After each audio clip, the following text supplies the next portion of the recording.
ஜனாதிபதியை பார்த்து வன்னியர் இடஒதுக்கீடு தராதப்ப நீ சனாதிபதியா சனாதனத்தின் அதிபதியா ராமதாஸ் கேட்டார்.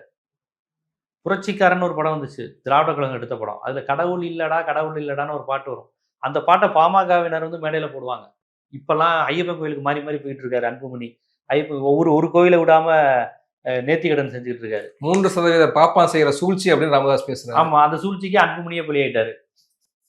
அந்த சூழ்ச்சிக்குள்ளதான் அவர் இப்ப 30-40 வருஷத்துக்கு முன்னாடி ராமதாஸ் என்ன பேசினாரோ அந்த சூழ்ச்சிக்கு அவர் பையனே பலியாயிட்டார்.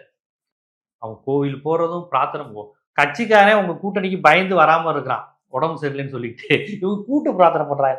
அவர் அறிக்கை விடுறாரு, யோ செத்து போடாதாயா கூட்டு பிரார்த்தனை பண்ணுவாங்க, ஏன்னா அல்லாதாயா இருக்கே அப்படிங்கிற மாதிரி அது ஒரு காமெடியா போயிட்டு இருக்கு.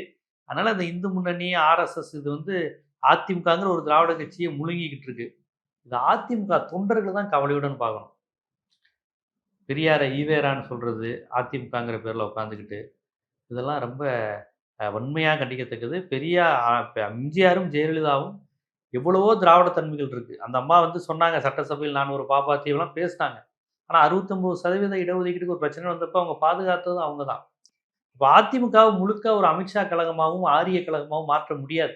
ஒரு ஆரியரான ஜெயலலிதாவே அதிமுக இருந்து அதை ஆரிய தன்மையுடன் மாற்ற முடியலையே.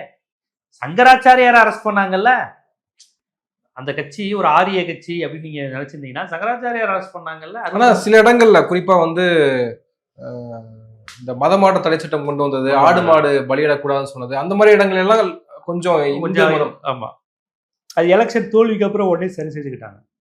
அது எலெக்ஷன் தோல்விக்கு அப்புறம் பண்ணாங்க. அதுக்கப்புறம் தானே சங்கராச்சாரியார் அரெஸ்ட் பண்ணாங்க. சங்கராச்சாரியாரை அரெஸ்ட் பண்றது ஒரு பிராமின் மைண்ட் செட் உள்ளவங்க எப்படி அரெஸ்ட் பண்ணுவாங்க? அது ஜெயலலிதா தானே பண்ணாங்க. ஸோ நீங்கள் எம்ஜிஆர் ஜெயலலிதா 2 பேர் மீது ஒரு பார்வை உண்டு. இவங்க திராவிட இயக்க உணர்வு இல்லை, கலைஞர் அளவுக்கு அண்ணா அளவுக்கு இவங்க அந்த திராவிடின் உணர்வு கிடையாது அப்படிங்கிற மாதிரி ஒரு விமர்சனம் உண்டு. ஆனாலும் எம்ஜிஆர் ஜெயலலிதா அவர்கள் தங்களுடைய ஆட்சியில் அந்த மாதிரி ஆரிய சார்புடன் தன்னை காமிச்சுக்கிட்டது இல்லை. அதான் RSS ஆட்சி அமைக்கும் போது பெரியாருக்கும் அண்ணாவுக்கும் மாலை அணிவித்துட்டு தான். ஆமா, அதுதானே பண்ணாங்க. அவங்க எங்க பேர்ல உள்ள ஜாதி, தெருவில் உள்ள ஜாதி பேர்லாம் நீக்க சொல்லி அரசாணை போட்டது எம்ஜிஆருங்க.